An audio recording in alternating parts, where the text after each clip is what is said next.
आवाज नै परिवर्तनको मूल आधार हो। राइट कर्नर, जहाँ जनता र नेताको आवाज गुन्जन छ एकसाथ। सवालकर्ता र जवाफदेहिता एकै ठाउँमा। Right corner.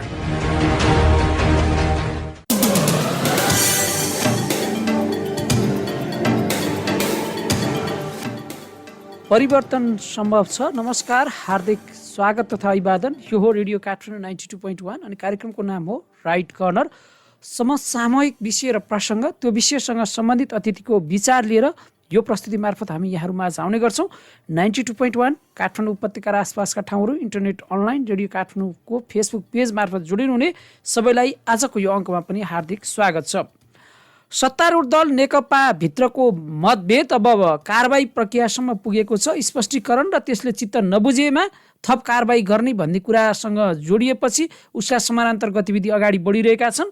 अनि नेकपा पूर्व अवस्थामै पुगिसकेपछि, माओवादी केन्द्र र नेकपा एमाले बनिसकेपछि फेरि त्यो अदालतको निर्णयलाई चाहिँ चित्त बुझेन भनेर माओवादी केन्द्रले आज फेरि पुनरावलोकनको चाहिँ सर्वोच्चमा निवेदन जाहेर गरेको छ। नेपालमा कम्युनिस्टहरू एक हुनै नसक्ने, एक भए पनि दिगो रहन नसक्ने, तर प्राप्त अवसरको चाहिँ सदुपयोग गर्न नसक्नुका पछाडिका कारण के छन्? नेकपा एमालेको विभाजन सुनिश्चित छ या यो देखावटी मात्रै हो? यी र यस्तै विषयसँग जोडिएर आज हामी कुराकानी गर्न लागिरहेका छौँ। हाम्रो टेलिफोन सम्पर्कमा लेखक विश्लेषक मोमाराम खनाल हुनुहुन्छ।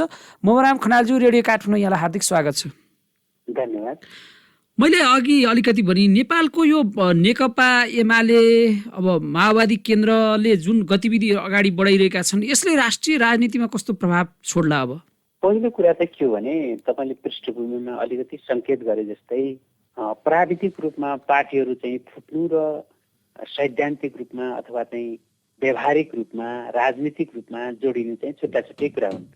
जस्तै भन्नुभयो भने यसभन्दा अगाडि नेपाल कम्युनिस्ट पार्टी भनेर जुन पार्टी बन्यो, त्यो पार्टी बनाउँदाखेरि माओवादी केन्द्र र एमालेको बिचको एकीकरण, त्यो एकीकरण पछि त्यसको चाहिँ फेरि विभाजन, त्यो विभाजन चाहिँ एउटा खालको राजनीतिक कारणले विभाजन। त्यो राजनीतिक कारणमा कति व्यक्तिगत कारण छ, कति नेताहरूको व्यवस्थापनको कारण छ, कति चाहिँ एजेन्डाको कारण छ, त्यतातिर नजाउँ किनभने त्यो अर्को एउटा सैद्धान्तिक लामो बहसको चाहिँ माग गर्छ त्यसले। तर जुनसुकै कारणले भए पनि ती दुईटा पार्टीहरूको बिचमा चाहिँ माधव नेपाल र प्रचण्डजी एकातिर र ओली खेमा एकातिर भएर त्यो नेकपा चाहिँ विभाजन भयो। त्यो नेकपा विभाजन भएको कुरा चाहिँ राजनीतिक रूपले तपाईँले हेर्नुहुन्छ भने त्यसका त्यो चाहिँ पार्टी त्यो विभाजन हुनु एउटा प्राकृतिक कारण थियो। तर अब त्यो प्राकृतिक कारण चाहिँ एउटा ठाउँमा ल्यान्ड नगर्दै अब अर्को डिसिजन के भयो त भन्दाखेरि, अब पूर्व चाहिँ माओवादी केन्द्र र नेकपा चाहिँ एमाले यी दुईटा चाहिँ पार्टी फेरि चाहिँ पूर्व अस्तित्वमा आउने भनेर अदालतको निर्णय हो। जबकि कुनै राजनीतिक पार्टीको विभाजन अथवा चाहिँ त्यो राजनीतिक पार्टीको एकीकरण त अदालतको विषय होइन। त्यो या त त्यो निर्वाचन कतिपय चाहिँ प्राविधिक र त्यसका चाहिँ संवैधानिक कुराहरूलाई चाहिँ ती जटिलताहरूलाई हल गर्नको लागि चाहिँ निर्वाचन आयोग हुन्छ। तर यहाँ चाहिँ के भयो भने यो राजनीति कचल्टिँदै कहाँ पुग्यो त भन्नुहुन्छ भने, प्राविधिक कारणले चाहिँ फेरि नेकपा र माओवादी केन्द्र अलग अलग पार्टी भए। तर राजनीतिक कारणले तपाईँले हेर्नुभयो भने पूर्व चाहिँ एमाले भित्र, माओवादी त ठिकै छ, माओवादी भित्र त्यति ठुलो विवाद छैन, त्यहाँ पनि विवाद भयो किनकि माओवादीका केही नेताहरू चाहिँ एमालेमै रहे, ओली पक्षमै रहे। त्यसको आफ्नै खालको चाहिँ फेरि एउटा कानुनी प्रक्रिया छ होइन। त्यो कानुनी प्रक्रिया माओवादी केन्द्रले कसरी समाधान गर्छ त्यो आफ्नै एउटा पक्ष छ। तर तपाईँ चाहिँ पूर्व चाहिँ नेकपाको हिसाबले हेर्नुहुन्छ भने त पूर्व माओवादी केन्द्र र फेरि चाहिँ पूर्व चाहिँ एमाले चाहिँ फेरि अलग अलग अस्तित्वका पार्टी बनाइदिने अदालतको डिसिजन पछि यो राजनीति कचल्टिएर कहाँ पुग्यो त भन्नुहुन्छ भने, अब यसमा चाहिँ माओवादी केन्द्रलाई चाहिँ त त्यो सुविधा भयो कि ऊ चाहिँ आफ्नो अलग पार्टी लिएर त्यहाँभित्र धेरै ठुलो विग्रह छैन। तर एमाले भित्र त तपाईँले हेर्नुभयो भने सेन्ट्रल कमिटीको बहुमत चाहिँ सदस्यहरू अर्को पार्टी चाहिँ जो प्रचण्डतिर थिए होइन, प्रचण्ड र चाहिँ माधव नेपालको अध्यक्ष भएको पार्टीमा थिए। अब उनीहरूले ओलीलाई कारबाही पनि गरिसकेका थिए। अब त्यो पार्टी फेरि इन्ट्याक्ट भइसकेपछि, त्यो एकताबद्ध भइसकेपछि यहाँ चाहिँ धेरै जटिलताहरू के देखा पर्यो भन्दाखेरि, अब यो राजनीतिको एउटा चाहिँ एउटा भद्दा मजाकसम्म पुग्यो क्या यो। त्यो विभिन्न कारणले गर्दा, त्यो पूर्व नेकपाले गर्दा, एमालेकोले गर्दा, एमालेका पनि माधव नेपाल र चाहिँ ओली गुटले गर्दा, त्यो पनि अब प्रचण्ड फेरि अर्को एउटा गुट थियो नेकपाभित्र, त्यो गुटले गर्दा, यी सबैले गर्दाखेरि राजनीति कहाँ पुग्यो त भन्नुहुन्छ भने यो नेपालको हामी जस्तो नागरिकहरू, तपाईँहरूको जस्तो मिडिया र अरू चाहिँ यो राजनीतिसँग प्रत्यक्ष सरोकार नराख्ने मान्छेहरूको पनि बहसको विषय बन्न पुग्यो कि यो राजनीतिलाई चाहिँ हामीले चाहिँ उनीहरूले चाहिँ चुनावमा जुन प्रतिबद्धता चाहिँ जनाएका थिए होइन, जुन चाहिँ हामी बहुमत प्राप्त गरेपछि यस्तो गर्छौँ, हाम्रो सरकार भएपछि यस्तो गर्छौँ भन्नुभन्दा पनि नेपालको चाहिँ लोकतन्त्र, नेपालको चाहिँ राजनीतिक पार्टी, नेपालको निर्वाचन चाहिँ पद्धति, नेपालको चाहिँ संविधान अनि नेपालको चाहिँ अदालत, यी सबै कुरालाई एकैचोटि यसरी एउटा आगोमा लपेट्यो। घरमा आगो लाग्यो भने त हेर्नुहोस् त्यहाँभित्र भएको पैसा पनि जल्छ, सुन पनि जल्छ, वस्तुभाउ पनि जल्छन्, सामान पनि जल्छन् कि। यस्तै अवस्था भयो क्या राजनीतिको। यो अपेक्षित थिएन, अनपेक्षित थियो त्यसो भए? होइन, त्यो अनपेक्षित, अब अनपेक्षित त नभनौँ, किनभने अनपेक्षित भए त किन अपेक्षित यो परिणाम आउँथ्यो र। तर त्यो के भयो भने त्यो ओलीलाई जिस्काउँदै चाहिँ माधव नेपाल र प्रचण्ड पक्ष र प्रचण्ड पक्ष र माधव नेपाललाई चाहिँ ठेगान लगाइदिन्छु भन्दै ओली पक्ष यो ठाउँमा पुगे के। उनीहरूको पनि त्यो चाहना यहाँसम्म आउँछ भन्ने थिएन उनीहरूलाई, हेर्नुहोस् होइन। उनीहरूले चाहिँ त्यो जिस्काउँदै यहाँ पुग्यो क्या राजनीति। एउटा कुरा नि मोहन खनालज्यू तपाईँले पनि सुन्नु भएको छ, जस्तो देख्नु पनि भएको छ, अहिले बारम्बार प्रधानमन्त्री ओलीले के कुरा भनिरहनु भएको छ भने हिजो नेकपामा हुँदा त्यही पार्टीको विधानको सुविधालाई प्रयोग गरेर मलाई साधारण सदस्यबाट समेत हटाउने, आज अदालतले चाहिँ मलाई बचाइदिएपछि मैले त्यही विधानमा टेकेर बहुमतले निर्णय गर्दाखेरि चाहिँ मैले कारवाही गर्दाखेरि चाहिँ अवैधानिक हो नि भन्ने उनको दलिन छ, तर्क छ। यसलाई स्वाभाविक रूपमा प्रतिशोधको रूपमा लिने कि स्वाभाविक रूपमा लिने त? अब होइन, यसलाई कानुनी रूपमा हामी हेर्नै मिल्दैन। राजनीतिक समस्याहरूलाई, राजनीतिक इस्युहरूलाई तपाईँले जब कानुनी रूपमा विधानको रूपमा लिनुहुन्छ त्यो केही पनि हुँदैन। किनभने जब राजनीतिक फरक पर्छ त्यो विधानको त उल्लङ्घन एक पक्षले उल्लङ्घन गर्छ, बहुमतमा जुन रहन्छ त्यसले चाहिँ विधान उल्लङ्घन गरे भन्छ, अर्को पक्षले के भन्छ भने विधान उल्लङ्घन होइन, यो त चाहिँ विधान अनुकूल बहुमतले नगरेपछि यस्तो स्थिति आएको भन्छ। त्यो हामी विधानमा चाहिँ जानै हुँदैन। अहिले विधानले हल गर्ने समस्या होइन, अनुकूलताका तर्कहरू हुन् यिनीहरू। हो, विधानले हल गर्ने त विधानले, संविधानले, अदालतले, निर्वाचन आयोगले हल गर्ने तहको समस्या भएन क्या यहाँ। किन भन्नुहुन्छ भने जब राजनीतिक पार्टी एउटा चाहिँ ठुलो जनमत सहित आएको राजनीतिक पार्टीभित्र जब विग्रह हुन्छ नि, त्यो विग्रहलाई चाहिँ समेट्न सक्ने सूत्र भनेको त्यो के हो भन्नुहुन्छ भने कि त त्यो नेताहरूमै त्यो प्रकारको चाहिँ दूरदर्शिता हुनु पर्यो। किनभने अहिले हामीले राजनीतिक कुरा गरिरहँदा हामीले चाहिँ के हो भन्दा हाम्रो 50 वर्ष कटेको उमेर समूहका मान्छेले, जस्तै मेरै उमेर पनि 50 वर्षको भयो होइन, हामीले हाम्रा छोराछोरीको पनि होइन, हेर्नुहोस् हाम्रो नातिको पुस्ताको लागि सोच्नुपर्छ क्या। राजनीतिले चाहिँ आफ्नो पुस्ताको सोच्ने त त्यो त बेकुफ भइहाल्यो, अदम भयो होइन। आफ्नो सन्तानको बारेमा सोच्ने चाहिँ त्यो अदमभन्दा पनि त्यो मध्यम भयो र उत्तम के हो त भन्दाखेरि अबको थर्ड जेनेरेसनको बारेमा सोच्ने हो हामीले। त अहिले जन्मिँदै गरेका पुस्ताको बारेमा सोध्छ, जहाँ सभ्य राष्ट्र हुन्छ, सभ्य राजनीति हुन्छ, सभ्य संस्कार हुन्छ, त्यसले चाहिँ त्यहाँ सोध्छ। तर अहिले अब हाम्रा नेताहरू जो चाहिँ आफ्नै मृत्युको चाहिँ ढिकढाकमा छन्, यो चाहिँ भगवान नगरून्, उनीहरूलाई 100 वर्षको उमेर, 110 वर्षको उमेर दिउन् होइन, उहाँहरू चाहिँ मजाले बाँच्नुहोस्, किनभने पैसा पनि कमाउनु भएको छ, त्यो पैसा खर्च पनि गर्नुपर्ने हुन्छ त्यसमाले। तर मैले चाहिँ के भनेको भने जो मान्छेहरू 60 वर्ष काटे, 70 वर्ष काटे, ती मान्छेहरूले चाहिँ आफ्नै बारेमा अहिले पनि जुन सोच्छन् र आफ्नै बारेमा सोचेर यो खालको चाहिँ त्यो पावर पोलिटिक्सको जुन रडाको मचाइरहेछन्, यो चाहिँ हाम्रो लागि दुर्भाग्यपूर्ण कुरा हो। त्यही हो, मलाई त भन्नुहुन्छ भने त्यो कुरा गर्न रुचि पनि लाग्दैन यो विषयमा। अब तपाईँले कुरा त गर्नै पर्यो होइन। जस्तो अब अलिकति चाहिँ नेकपा एमालेकै यो घर झगडालाई हेरौँ, अब कारबाही प्रक्रिया अगाडि बढिसकेको छ, आफ्ना गतिविधि समानान्तर रूपमा अगाडि सारिरहेका छन् दुवै पक्षले।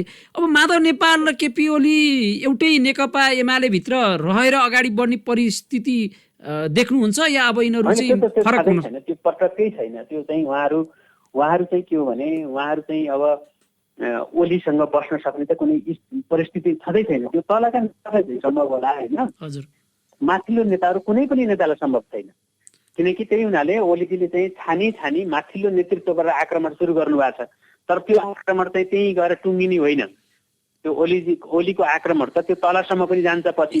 पहिलादेखि अलिक धेरै पहिला नजाउँ मोमाराम खनालज्यू, जस्तो तपाईँले यो गएको निर्वाचनकै कुरा गरौँ होइन, त्यो निर्वाचनमा केपी ओली नेकपा एमाले, तत्कालीन नेकपा एमाले, अहिले पनि नेकपा एमाले नै छ होइन, त्यसले एक्लै चाहिँ चुनावमा जाँदा म पहिलो दल बन्न सक्छु भन्ने पनि विश्वास नभएको कारणले 60-40 को भागगणना गरेर प्रचण्डसँग चाहिँ कार्यगतिकता गरेर चुनाव लडे यिनीहरू होइन।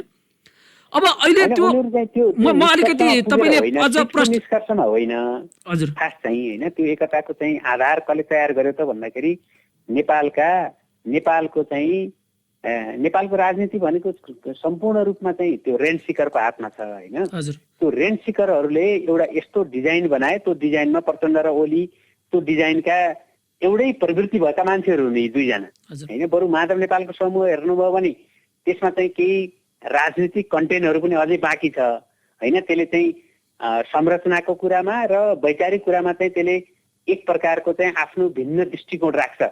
तर प्रचण्ड र ओली भनेको के हो भने उहाँहरूले त वास्तवमा पार्टी एकता गरेको त माधव नेपाल समूह त बिचरा ठगिएको समूह मान्छु मैले। किनभने दुईटा धूर्त व्यापारीहरूको बिचमा परेको त्यो ठगिएको समूह हो क्या यो। किन भन्नुहुन्छ भने उहाँहरूले चाहिँ दुवैजनाले चाहिँ पार्टी अध्यक्ष र प्रधानमन्त्री चाहिँ बाँडफाँड गरेर चाहिँ आफ्नो सम्झौता गरिसक्नुभयो होइन। त्यो गरेर उहाँहरूले निर्णय गरेर माधव नेपाल समूहलाई त उहाँहरूले चाहिँ त्यो साँच्ची मात्रै राख्नु भयो, त्यति बेला बाध्यताले बस्नु भयो उहाँहरू। हो। अब मैले अहिलेको कुरा तपाईँले अझ यसमा अझ तपाईँले प्रस्ट्याइदिनु होला, श्रोताहरूलाई बुझ्न सजिलो होला भनेर। सामान्यतया भाषामा अब ठुलो दल बन्ने सरकार बनाउनका लागि एक्लै नसकिने भएर दुईटा मिले होइन, त्यही एकको अर्काको ब्याकिङमा चाहिँ प्रधानमन्त्री पनि बन्यो, सरकार पनि बन्यो, त्यही सरकार अहिले छ। अब त्यो पार्टी चाहिँ दुई चिरा भइसक्यो, पूर्ववत अवस्थामै माओवादी र एमाले बन्यो।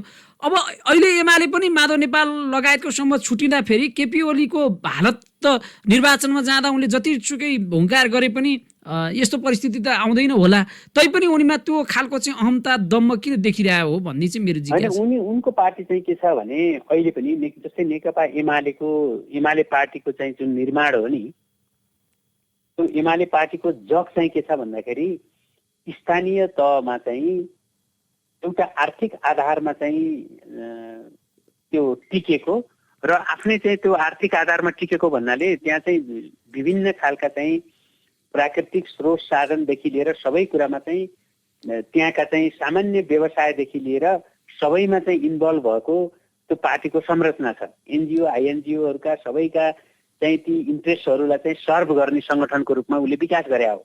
त्यो चाहिँ 2050 सालदेखि यता हेर्नुहुन्छ भने एमाले पार्टीको मूलत त्यसको चाहिँ त्यो साङ्गठनिक जग भनेको के हो त भन्दाखेरि समाजको एउटा प्रिभिलेज ग्रुप, त्यो चाहिँ वडामा त्यस्तै होला, त्यहाँभन्दा माथि त्यस्तै होला, त्यो वडादेखि लिएर चाहिँ माथिसम्म चाहिँ एउटा प्रिभिलेज ग्रुपले चाहिँ त्यहाँको आइएनजिओ एनजिओ नेचुरल रिसोर्सेसदेखि लिएर सम्पूर्ण कुरालाई चाहिँ प्रयोग गरेर बनेको पार्टी हो। त्यस्तो पार्टीमा के हुन्छ भने कुनै एउटा त्यो मेनस्ट्रिम फोर्सबाट चाहिँ छुटेर गएको चाहिँ पङ्क्तिलाई त्यो पङ्क्तिले खासै ठुलो असर गर्दैन त्यसको चाहिँ भोटर्सलाई। त्यस हुनाले केपी ओली एउटा चाहिँ साइजेबल ठाउँमा चाहिँ केपी ओली रहने सम्भावना छ।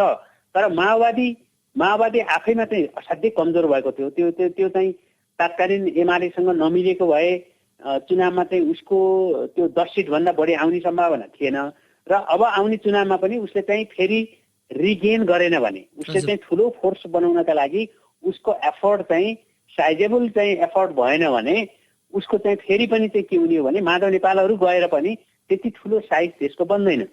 त्यस हुनाले अहिले पनि के हो भन्दा नेपाली कङ्ग्रेस सबभन्दा ठुलो पार्टी हुँदा सेकेन्ड पार्टी को बन्छ त भन्दा फेरि पनि ओलीको पार्टी बन्छ, तत्कालीन एमाले बन्छ।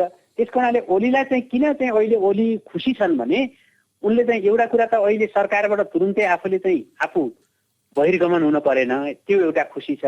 अर्को खुसी के छ त भन्दाखेरि यो शक्ति सबै जाँदाखेरि पनि एमाले पार्टीको जुन चाहिँ मूल आधार हो त्यो आधारमा त्यति ठुलो चाहिँ क्षति पुग्दैन, प्रभाव पर्दैन भन्नेमा उनी ढुक्क छन्। तपाईँलाई हेर्दा चाहिँ त्यो उनको बुझाइ त स्वाभाविक भयो, तर आम रूपमा बाहिरबाट हेर्दा फेरि त्यो माधव नेपाल झलनाथहरूको समूह पनि त कमजोर छैन नि पार्टी संरचनाभित्र, करिब आधा चिरा नै त हुने देखिन्छ।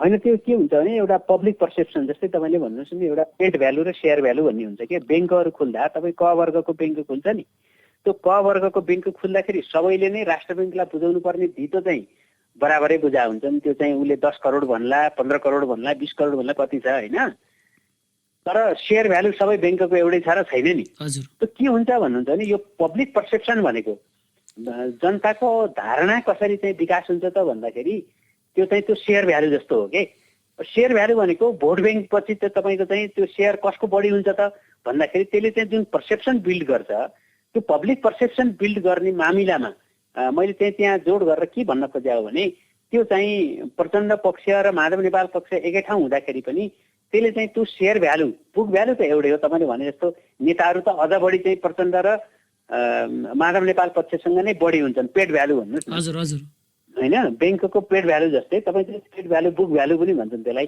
बुक भ्यालु चाहिँ यी दुवैको भन्दा प्रचण्ड र माधव नेपाल पक्षकै बढी हुन्छ होइन हजुर उनीहरूको 20 लाख छ भने ओलीको 10 लाख हुन्छ तर सेयर भ्यालु के हुन्छ भने बजारमा एक सेयरको प्रचण्डहरू र माधव नेपालको चाहिँ सेयरको भ्यालु चाहिँ 600 छ भने ओलीको 1200 हुने सम्भावना छ क्या अहिले भनेपछि अब हामी यो निष्कर्षमा पुग्न सकिएला अब नेकपा एमालेमा जेसुकै भनिए पनि जेसुकै कुरा गरिए पनि प्रचण्ड के अरे माधव नेपालको समूह झलनाथ माधव नेपाल र केपी ओली अब एकै ठाउँमा रहन सक्दैनन् उनीहरू त सक्दैन त्यो एकै ठाउँमा रहन सक्ने हुन त त्यहाँ फेरि यता ओली समूहको पनि एउटा समूहलाई के लागिरहेछ भने एमालेलाई इन्ट्याक्ट राख्नुपर्छ एमालेलाई इन्ट्याक्ट राख्न सकिएन भने भोलि ठुलो क्राइसिस आउँछ किनभने त्यो ओलीको लहरले मात्रै होइन उनीहरूको सेकेन्ड पुस्ताको लागि त अझै लामो राजनीतिक यात्रा छ होइन हजुर त्यो यात्राका लागि उनीहरूले पनि प्रयत्न गरेका छन् यता पनि ओलीले जे भन्छन् ओलीले जे बोल्छन् त्यही नेकपाको विधान जस्तो भयो नेकपा एमालेको चाहिँ उनीहरूको चाहिँ त्यो आधिकारिक धारणा हुने नै भयो पार्टी अध्यक्षको नाताले होइन नेकपा एमालेको ओली समूहमा त्यस्तो ओलीलाई चाहिँ खबरदारी गर्ने अलिकति त्यो खालको नेतै छैन भनेर भन्छन् त्यस्तो हो र होइन भन्छन् मात्रै होइन उनीहरूले त डिसिजनै गरे नि त सबै कुराहरू ओलीले जे डिसिजन गर्छ त्यही हुन्छ भनेर जिम्मै दिए नि त मिटिङ गरेर है होइन हजुर बैठकबाटै त्यो अधिकार दिएको छ ओलीलाई त्यही हुनाले ओलीले जुन चाहिँ अब माधव नेपाल र झलनाथहरूको यो समूहको रणनीति के देख्नुहुन्छ आज उनीहरूको भेलाले त पार्टी पनि विभाजन नगर्ने भने अहिलेको पोलिटिक्स भनेको ओलीका लागि किन इजी छ भने त्यो रेन्ट सिकिङको लागि मात्रै होइन डाइरेक्ट म्यासेज डिसिमिनेट गर्ने जुन इन्टरमिडिएटरी बडी भन्छ के त्यसलाई होइन माधव नेपाल पक्ष र प्रचण्ड पक्षसँग चाहिँ त्यो इन्टरमिडिएटरी बडी चाहिँ हाबी छ उनीहरूले चाहिँ 2-3 तहमा कुरा नगरिकन उनीहरूले सिधै पार्टीको डिसिजन बाहिर चाहिँ जनतासम्म लान सक्दैनन् होइन हिजो राजतन्त्र हुँदा किन राजतन्त्रको कुरा के हुन्थ्यो भने कसैलाई पनि थाहा हुन्न त्यो राजाले भोलि के सम्बोधन गर्दैछ भन्ने एकाध मान्छेलाई पाएको होइन त्यो डाइरेक्ट म्यासेज डिसिमिनेट गर्ने चाहिँ मेकानिजमले के गर्छ भन्दाखेरि त्यो पिपुलको सेन्टिमेन्टलाई क्याच गर्छ होइन तर यता चाहिँ माधव नेपाल र प्रचण्डको चाहिँ त्यो संरचना कस्तो छ उनीहरूको चाहिँ त्यो अर्गनाइजेसनल प्याटर्न नै कस्तो छ भन्दाखेरि त्यो इन्टरमिडिएटरी बडीबाट जान्छ के त्यो इन्टरमिडिएटरी बडीबाट जाँदाखेरि त्यो म्यासेज चाहिँ अब ओली चाहिँ सर्वसर्वा एकल नेतृत्व भयो उनले जे भन्छन् त्यही कुरा त्यहाँ चाहिँ आधिकारिक भयो यता चाहिँ समूहगत रूपमा एउटा चाहिँ संस्थागत भनौँ या के उनीहरूको चाहिँ एकल डिसिजन हुँदैन हो डेमोक्रेसीका लागि चाहिँ तपाईँ इन्टरमिडिएट बडीहरू जति धेरै भए त्यति नै बेटर डिसिजन हुन्छ भन्ने मान्यता हुन्छ तर एउटा चाहिँ अधिनायकवादी चिन्तन भएको एउटा चाहिँ व्यक्तिवादी चिन्तन भएको मान्छेलाई त डाइरेक्ट म्यासेज डिसिमिनेट गर्छ उसले हेर्नुहोस् होइन अब तपाईँ पनि मैले सोध्न लागेकै ठाउँमा आइपुग्नु भयो तपाईँले प्रसङ्ग पनि निकाल्नु भयो मुमारामजी जस्तो ओलीले चाहिँ गरिरहेका गतिविधि उनका पार्टीभित्रका चाहिँ निर्णयहरू सबैलाई हेर्ने हो भने ओली चाहिँ साँच्चीकै एउटा तानाशाहको चाहिँ छायाको रूपमा देखिएका छन् अर्थात् त्यो प्रविधि ओलीमा देखियो भनेर भनिँदै आएको छ साँच्चीकै ओलीमा त्यो तानाशाहीपन देखिँदै आएको हो त्यो रहर गरेका हुन् कि राज्यको परिवेश लोकतान्त्रिक भएको हुनाले हाम्रो शासकीय स्वरूप लोकतान्त्रिक भएको हुनाले उनीहरूले चाहिँ त्यो अधिनायकवादी जुन उनीहरूको आभा त छँदैछ नि त्यो अधिनायकवादी आभा त उनीहरूको त्यो कम्युनिस्ट पार्टी बनाउन बित्तिकै त्यो अधिनायकवाद हुन्छ तर कम्युनिस्ट पार्टी होइन कि त्यो एउटा बुर्जुवा पार्टी भन्दा पनि एजेन्डाको रूपमा चाहिँ तपाईँ नव उदारवादी एजेन्डा लिएको ओलीको जस्तो पार्टी प्रचण्डको जस्तो पार्टीले जब अधिनायकवादको चाहिँ अभ्यास गर्छ त्यो सामाजिक फाँसीवाद हुन्छ र अहिले ओलीले गर्ने पनि सामाजिक फाँसीवाद नै हो र प्रचण्डले चाहिँ एक्सर्साइज गर्ने पनि सामाजिक फाँसीवाद नै हो त्यसैले यी तानाशाही हुन् तर यी तानाशाही कम्युनिस्ट तानाशाही होइनन् कि यी सामाजिक फाँसीवादी तानाशाहीहरू के यी दुवै दुवै अब माधव नेपालको समूह छ नि झलनाथ खनाल, उनीहरू चाहिँ न प्रचण्डतिर मिल्न सक्ने देखिने गरी छ, मनमुता भए पनि होइन व्यवहारिक रूपमा। तपाईँले अहिले भने जस्तै उनीहरूको तल्लो लेभलको कार्यकर्ताले त्यसलाई त्यति सहजै स्वीकार नगर्ला। अब ओलीसँग पनि अटाउने अवस्था छैन, नयाँ पार्टी पनि भर्खरै हेर्दा बनाएर जाने अवस्था छैन। यो कसरी अगाडि बढ्ला यिनीहरू? होइन, यिनीहरू चाहिँ कसरी कमजोर भयो भने यिनीहरू आफ्नै सिद्धान्तको ट्र्यापमा फँसे के। पार्टी अर्कै छ, नेता अर्कै छ, कुराकानी अर्कै छ। यिनीहरू संस्थापक जस्तो भएर यिनीहरूले चाहिँ त्यो कथित मार्क्सवादको चाहिँ काम नलाग्ने कुरा गरेर हिँडे हेर्नुहोस् होइन। उनीहरू चाहिँ के त भन्दाखेरि त्यो प्र्याक्टिकल पोलिटिक्स गर्ने, व्यवहारवादी राजनीति गर्न पनि नसक्ने, अनि सैद्धान्तिक रूपमा चाहिँ त्यो मार्क्सवादी पार्टी बनाउन पनि नसक्ने। त्यसैले यिनीहरूले चाहिँ नव उदारवादी फाँसीवादी पार्टीलाई मार्क्सवादी मानेर जुन प्रशिक्षण दिए नि, त्यसले गर्दा यिनीहरूलाई काउन्टर प्रोडक्टिभ भएर यी कमजोर भए। त्यसैले यिनीहरूले त्यहाँ ओलीका पार्टीमा र प्रचण्डको पार्टीमा मार्क्सवाद लागु हुन्छ, घनश्यामको सिद्धान्त लागु हुन्छ। अनि त्यो घनश्याम चाहिँ कस्तो हो भन्दाखेरि आफूले पार्टी बनाउन नसक्ने होइन, अनि ओली र प्रचण्डको पार्टीमा गएर कक्षा दिने के, क्लास लिने। आफै चाहिँ हामी पनि जान्छ, म पनि पढाउँछु हेर्नुहोस् होइन, म पनि पढाउँछु। अर्काले निर्माण गरिदिएको संरचना स्कुलमा गएर म तलब लिएर पढाउँछु के। अहिले चाहिँ के भयो त यो माधव नेपाल समूहका मान्छेहरू भने प्रचण्डहरूले चाहिँ बोर्डिङ स्कुल खोलेको छ, यिनीहरू गएर पढाएर पैसा पनि लिन्नन्। तर यिनले के भन्छन् भने त्यो बोर्डिङ स्कुल नै हाम्रो बनाउने भनेर पढाउँछन् के। भनेपछि गाह्रो छ त्यहाँ। अब यो आज पुनरावलोकनका लागि गए प्रचण्ड, यसले झन् ओलीको चाहिँ सत्ता राजनीतिमा चाहिँ प्रचण्डको चाहिँ जुन 2 दिनभित्र फिर्ता लिन्छु समर्थन भने, तर अब यसले त झन् समर्थन लम्बिँदै जाने, ओलीको चाहिँ सरकारबाट बहिर्गमन पनि सहज देखिएन। अनि सरकारबाट त उनको बहिर्गमन भन्दा पनि अब निर्वाचनतिर जानुपर्छ मुलुक चाहिँ, किनभने अब अर्को सरकार बन्ने सक्ने स्थिति पनि छँदै छैन र ओली सरकारले चाहिँ बहुमत सिद्ध गर्न सक्ने पनि चाहिँ वातावरण छैन। कसरी निर्वाचनमा जाला? अब समर्थन पनि फिर्ता निर्वाचनमा जाने त अवश्य त्यो त असम्भावी भयो नि। अब चाहिँ के हुन्छ भने फेरि अदालतमा रिभाइज गर्दाखेरि र अदालतले चाहिँ तपाईँ पुनरावेदन गर्दाखेरि त्यो डिसिजनलाई फर्काइदियो भने पनि फेरि अर्को समस्या सिर्जित हुन्छ हेर्नुहोस् त्यहाँ होइन। हजुर, यो अहिले कम्युनिस्टहरुको अबको सहज के भने कामचलाउ प्रधानमन्त्रीको रूपमा यही सरकारले निर्वाचन बनाउनेतिर जानुपर्छ, त्यही नै हो। त्यो बाहेक अर्को कांग्रेस चाहिँ यो अहिले नेताहरूले जे भने पनि कांग्रेस आधिकारिक रूपमा चाहिँ यो झगडामा चाहिँ कहीँ पनि मिसिन चाहिरहेको छैन, ऊ कुनै निर्णय पनि लिइरहेको छैन। कांग्रेसलाई त्यही फाइदा छ, त्यसैले चुनाव चाहेको हुनाले नबोल्या हो भनेर बुझ्नु पर्यो हामी। भनेपछि कांग्रेस अहिले आफ्नो इन्ट्रेस्ट अनुसारकै राजनीतिक घटनाक्रम विकसित हुँदैछ, त्यसमा पर्खेर बसिरहेछ। होइन, पर्खेर बसेको छैन। ऊ त के छ भने ओलीले नै बनाएको चुनावमा कांग्रेसको बहुमत आयो भने त उसको लागि त त्यो चुनावको वैधता पनि चाहिँ स्थापित हुन्छ हेर्नुहोस् होइन। अनि कांग्रेस चाहिँ त्यो चुनावसम्ममा बेकारमा बदनाम पनि हुन सक्छ। कयौं डिसिजन ओलीलाई चाहिँ यो सबै आफ्नो तपाईले अहिले भन्नुभयो जस्तो पार्टी पनि भद्रगोल बनाएर भएका नेताहरू पनि तितर बितर लगाएर सत्ताकै मात्रै भरमा चाहिँ पार्टी बलियो बन्छ, फेरि सरकार बनाउन सकिन्छ भने त्यो भूत सवार चाहिँ भए हो कि साँच्चैकै उनले त्यो क्याल्कुलेट गरेर यसरी अगाडि रणनीतिक रूपमा अगाडि बढिरहेछन्? होइन, कहिलेकाहीँ के हुन्छ भने मान्छेका व्यक्तिगत नियतहरूमा त हामी पस्न सकिँदैन, किनभने व्यक्तिगत नियतको प्रश्न त्यही व्यक्तिले बाहेक अरू कसैले पनि बुझ्दैन हेर्नुहोस् होइन। त्यसमाले त्यो ओलीजीको व्यक्तिगत नियत के छ अब त्यसमा चाहिँ हामी नजाउँ, तर उनलाई के लागिरहेछ भने आफ्ना साथीहरूले मलाई भयङ्कर असहयोग गरे, त्यसमाले त्यसको बदला मैले पनि त्यही ढङ्गले लिनुपर्छ भन्ने छ।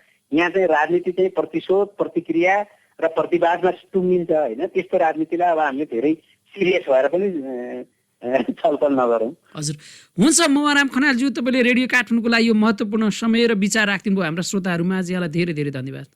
धन्यवाद। हस् त, नमस्कार। उहाँ हुनुहुन्थ्यो लेखक विश्लेषक मवाराम खनाल। आज हामीले नेकपा एमाले भित्रको यो घर झगडा अब स्पष्टीकरणदेखि कारबाही प्रक्रियासँग अगाडि बढिरहेको छ र यही बिचमा अर्को घटक कम्युनिस्ट घटक जो सत्ता साझेदार छ नेकपा माओवादी केन्द्रले अदालतले गरेको पार्टीको नामसँग जोडिएर गरेको फैसला त्यसलाई चाहिँ पुनरावलोकन गर्नका लागि सर्वोच्चमा ढोका ढकढकाउन पुगेको छ। नेपालमा अब कम्युनिस्टहरू कसरी अगाडि बढ्छन्, एकता विभाजन र नेकपा एमालेमा अब माधव नेपाल र केपी ओलीहरू एकै ठाउँमा रहन सक्छन् या अब फरक हुन सक्छन्, यी र यस्तै विषयसँग जोडिएर आज हामीले कुराकानी गऱ्यौँ। कुराकानीमा समय दिनुभएकोमा राजनीतिक विश्लेषक लेखक मवाराम खनालप्रति हार्दिक आभार व्यक्त गर्छौँ। यतिन्जेल कार्यक्रम सुनिदिनु भयो, यहाँहरू सबैलाई हार्दिक नमन व्यक्त गर्दै आजका लागि राइट कर्नर युनिटको साथमा म पनि बिदा माग्छु। हवस् त, नमस्ते। परिवर्तन सम्भव छ।